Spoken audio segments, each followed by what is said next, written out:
국내 지도자로 지금 모셔오는 쪽으로 방향이 바뀐 것 같아요. 그래서 이게 팀이야. 홍명보 감독님, 그 다음에 최용수 감독님, 그 다음에 황선홍 감독님까지 A대표팀 차기 감독으로 지금 올라오고 있는 상황이고, 대한축구협회에서는 만약에 이 세 분 중에 선임이 누구든 된다라고 하면은 그분이 월드컵 티켓만 따온다라고 하면은 굳이 해외에 있는 지도자를 끌어와서 시킬 일은 크게 없을 거라는 좀 생각이 전 들어요. 그래서 그게 조금 많이 무섭긴 합니다.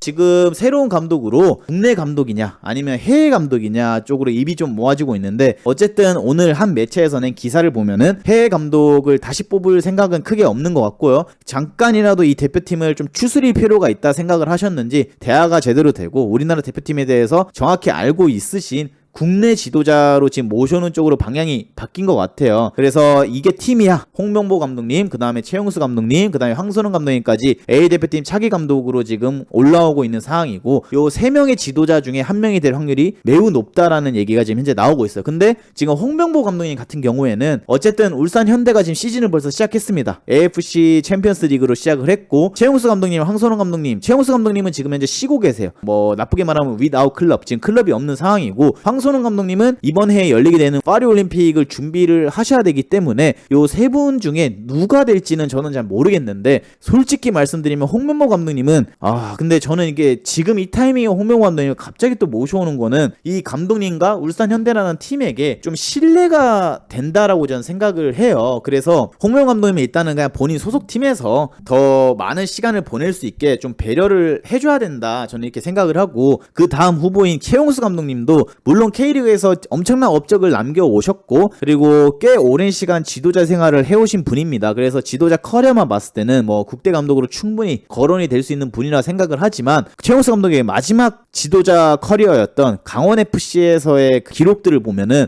우리가 이것도 한번 고민을 좀 해보는 게 좋지 않을까. 왜냐하면 강원에서 실질적으로 엄청난 성적을 내진 못했어요. 첫 해에 가셔서는 강원을 강등권에서 탈출시키면서 연수볼이 돌아왔다, 이게 연수볼이다 라고 했지만, 경질된 해의 성적을 보면은 계속해서 좋지 않은 성적과 뭐가 좋지 않은 축구를 해왔기 때문에 최용수 감독님은 조금은 지금 애매한 부분이 있고, 그나마 열린별 대표팀을 계속 꾸준히 지도해오면서 성적이면 성적, 모든 것들을 좀 증명을 꾸준히 해오고 있는 황선홍 감독 같은 경우에는 지금 현재 제일 이 대표팀에 모셔오기 좋은 상황에 처해 있지 않나, 저는 이렇게 생각을 해요. 왜냐하면 어쨌든 황선홍 감독님이 어떤 프로팀을 맡고 계신다거나 아니면은 어디 소속되어 있으셔가지고 이 팀에 오기가 좀 껄끄러운 상황이 아니라 그냥 파리올림픽을 준비하고 있는 열린별 대표팀, 언더23 대표팀을 맡고 있기 때문에, 이게 어떻게 보면 우리나라 축구협회에서 운영하는 열린별 대표팀이잖아요. 그래서 얼마든지 황선홍 감독님을 끌어와서 다시 분배를 할 수 있다라는 게 좀 어떻게 보면 장점 중 하나고, 이 감독님의 장점이 뭐냐라고 했을 때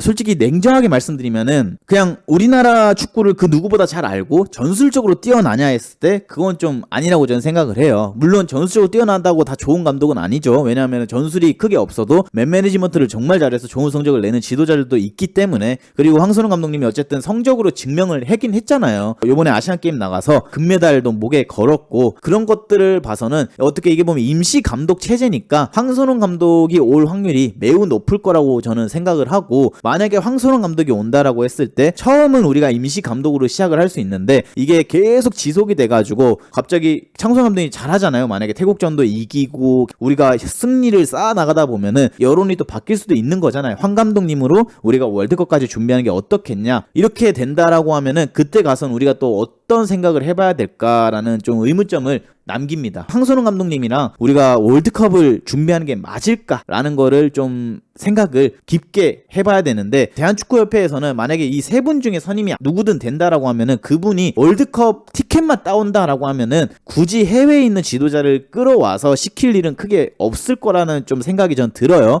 그래서 그게 조금 많이 무섭긴 합니다. 자, 그리고 지금 현재 K리그에서 정말 좋은 모습을 보여주고 있는 우리 김기동 감독님도 K리그에서 좋은 성적을 내고 있기 때문에 대표팀 차기 감독 후보로 지금 올라오는 상황이고요. FC 서울에 이번 시즌 부임을 하게 됐고, 그 전까지 보시면은 우리나라 연령별 대표팀에서 꾸준히 일을 해오시던 분입니다. 우리나라 22세 대표팀에서 코치를 했고 23세 대표팀에서도 코치를 했고, 그 다음에 올림픽 대표팀 코치까지도 하셨던 분이기 때문에 어떻게 보면 대한축구협회에 관계된 팀에서 꾸준히 일을 초창기에 해왔다. 그 다음에 이제 본인의 커리어에 제대로 된 길을 가기 위해서 포항 스틸러스로 가서 코치로부터 일을 시작해서 감독까지 되셨고, 감독이 되고 나서 좋은 경기를 꾸준히 보여주면서 이번 시즌 FC 서울에 부임을 한 모습을 볼 수 있는데, 저는 김기동 감독님에 대해서 간략하게 표현을 하자라고 하면은 전술도 물론 어느 정도 뛰어나신 분 중에 한 명인데, 팀의 장점을 극대화시키는 지도자이기보다는 상대를 정말 잘 분석해서 상대에 맞는 패를 갖고 나오는 지도자라고 저는 표현을 하고 싶어요. 그러니까 흔히 말해서 우리가 과르디올라로 우리가 생각을 해본다면, 과르디올라는 본인들 팀의 장점을 최대한 살려서 본인들의 축구를 계속해서 구사하고자 하는 지도자라고 하면은, 김기동 감독님 같은 경우에는 본인의 팀의 장점도 끌어내지만 상대편 경기를 엄청나게 돌려보면서 상대팀의 장점을 엄청나게 잘 파악하시고 그 장점을 깰 수 있는 맞춤별 전술을 잘 공략하는 감독이다. 저는 이렇게 이제 좀 말씀을 드리고 싶어요. 근데 일단은 만약에 김기동 감독이 대표팀 감독으로 들어온다, 이종효 감독이 대표팀 감독으로 들어온다라고 하면은 우리나라 축구가 여러분 많이 변했다라고는 할 수 없지만 그래도 변하고 있다라는 표현을 전 하고 싶어요. 왜? 김기동 감독이든 이종효 감독이든 어쨌든 우리나라 국가대표 선수로서 엄청난 이력을 남기신 분들은 아니잖아요. 앞선에 설명드린 황선홍 감독님, 그 다음에 최용수 감독님, 홍명보 감독님, 이런 분들은 선수로서도 우리나라 국대에서 지대한 공을 세우신 분들인데, 우리가 지금까지 대표팀을 바라봤을 때 어떤 게 있었냐면은, 대표팀 지도자가 되려면 적어도 국대 커리어가 어느 정도 있어야 되고 국대 선수로서 월드컵을 한 번이라도 나갔다 온 사람이어야 된다라는 약간 여론이나 분위기가 조성이 됐었는데, 드디어 우리나라 국가대표 감독도 국대 선수 경력보다는 지도자 커리어가 더 중요한 시점이 점점 오고 있다. 요게 좀 저는 긍정적인 부분이라 생각을 하고, 만약에 김기동 감독님한테 컨택을 한다라고 하면은 저는 김기동 감독님이 일단은 거절은 할 것 같아요. 왜냐하면 제시 링가드도 영입이 됐고 기성용 선수도 지금 있는 이 상황에서 본인도 포항에서 정말 알뜰한 구단에서 힘들게 성적을 내왔는데 드디어 본인이 입맛에 맞는 선수들을 영입해주는 구단에 갔잖아요. 그래서 이번 시즌만큼은 서울에서 좀 해보고 싶을 것 같다라는 생각이 들어요. 근데 어쨌든 김기동 감독이 된다라고 하면 저는 좀 찬성하는 분위기로 가요. 어쨌든 뭐 성적을 좋게 낼지 아니면은 성적을 못 낼지는 몰라요. 근데 본인만의 색깔이 있는 지도자이기 때문에 클린스만보다는 더 좋은 축구를 할 것 같다라는 생각이 들어요. 물론 K리그 입장에서는 무조건 반대죠. 저도 억지로 모셔오는 거는 반대를 합니다. 하지만 상황인지라 어떻게 될지는 잘 모르겠습니다. 만약에 오시게 된다라고 하면은 진짜 저번에 최강희 감독님을 모셨던 것처럼 내 임기를 정확히 정해놓고 나는 다시 FC 서울로 돌아갈 것이다 라는 걸 좀 정해놓지 않을까. 자, 그리고 그 다음 후보로 지금 올라오고 있는 우리 홍명보 감독님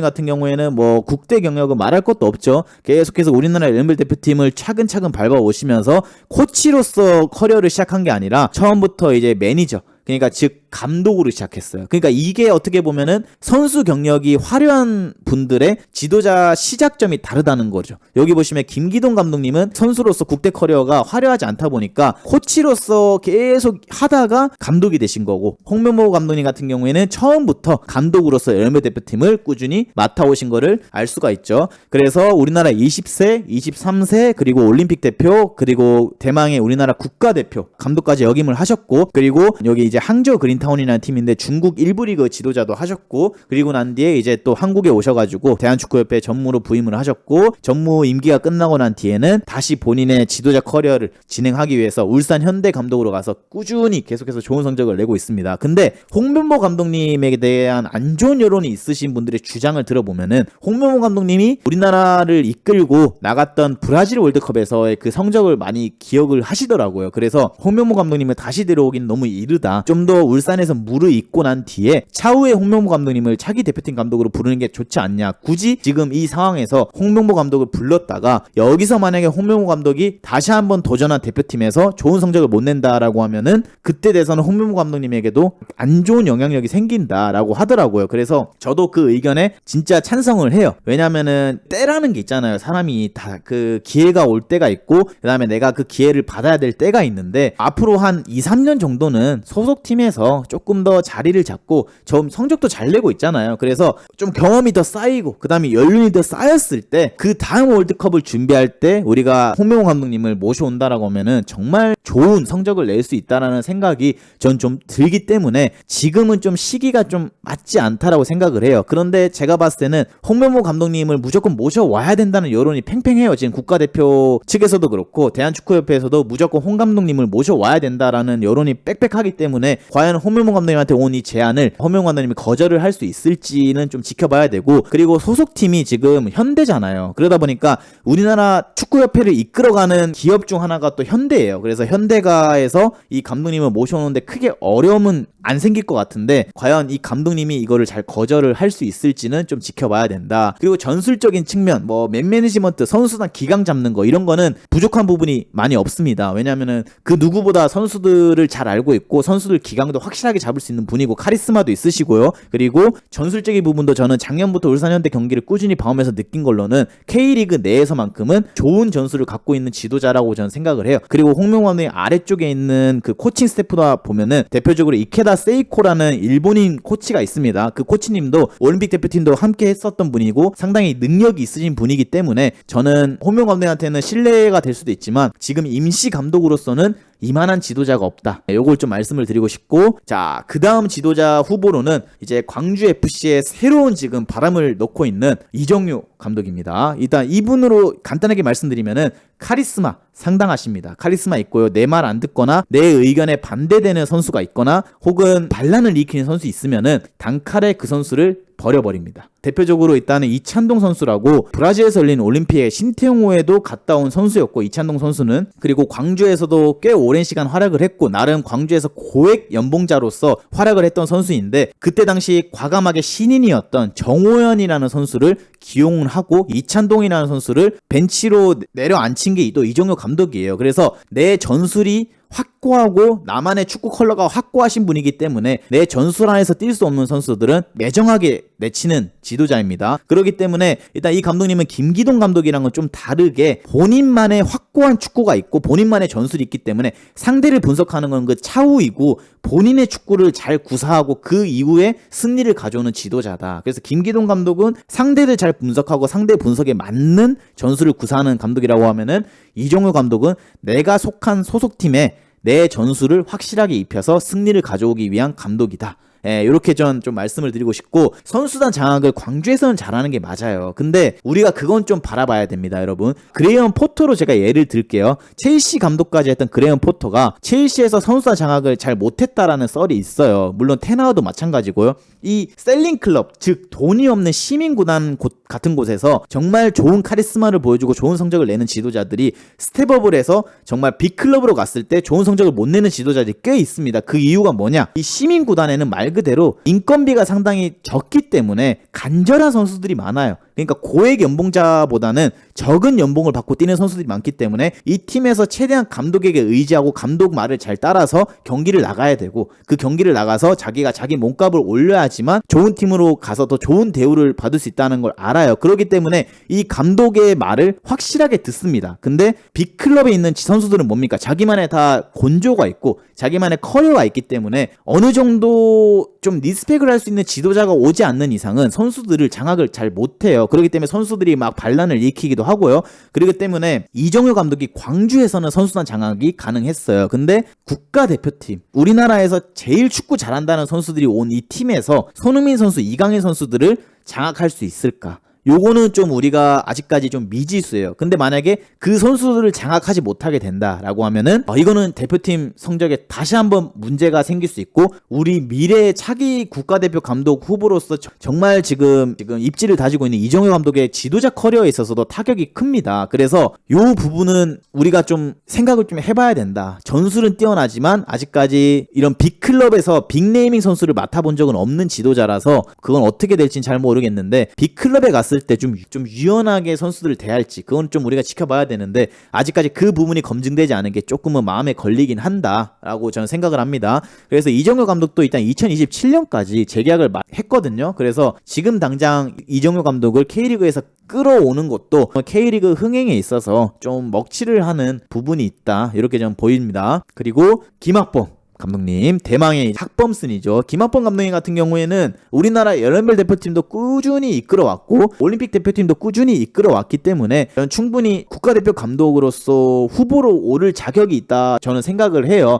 그리고 나름 연세가 있으시지만 본인만의 전술도 있으세요. 뭐 옛날 축구라고 하시는 분들 계시지만 옛날 축구가 꼭 나쁜 건 아니에요. 그리고 옛날 분이시지만 현대 축구를 꾸준히 공부하시는 분이기 때문에 저는 나쁘진 않다. 이렇게 좀 말씀을 드리고 싶습니다. 근데 좀 걸리는 것 중에 하나는 어쨌든 이번 시즌 다시 프로팀으로 내려가셔가지고 이번 시즌 부임을 하신 겁니다. 제주 유나이티드에. 그래서 갓 부임한 이 감독을 갑자기 국가대표 감독으로 차출하는 것도 쉬운 일은 아니다. 이 감독님 같은 경우에는 선수단 장악이나 이런 부분에 있어서는 확실하신 분이에요. 일단은 올림픽 대표팀 나갔을 때도 그렇고 뭐 우리나라 언더 22, 언더 23를 맡으실 때도 그랬지만 정말 스타 플레이어들도 그렇게까지 김학범 감독님 막 강압적으로 대하시는 스타일은 아닌 걸로 전 알고 있어요. 자, 약간 그냥 연배가 있으셔서 그런지 확실히 좀 이렇게 내가 다뤄야 될 선수 중에 강압적으로 해야 될 선수 혹은 강압적으로 하지 않아야 될 선수를 확실하게 잘 나누셔가지고 선수단과 불안은 크게 없으셨던 것 같고 이 감독님 같은 경우는 전술적으로는 뭐 어쨌든 지도자를 해온 세월이 있기 때문에 좀 많이 뛰는 축구 그리고 좀 선수비 후 역습을 좀 주로 하는 지도자라고 전 평가를 하고 싶어요. 그래서 뭐 벤투 때 우리가 봤던 그런 빌드업 축구 혹은 장악하는 축구 그런 축구보다는 정신력으로 우리가 싸워내고 상대팀보다 한 발 더 뛰고 좀 악에 바친 요런 축구를 좀 보여주실 감독님이다. 이렇게 저는 설명을 좀 드리고 싶습니다.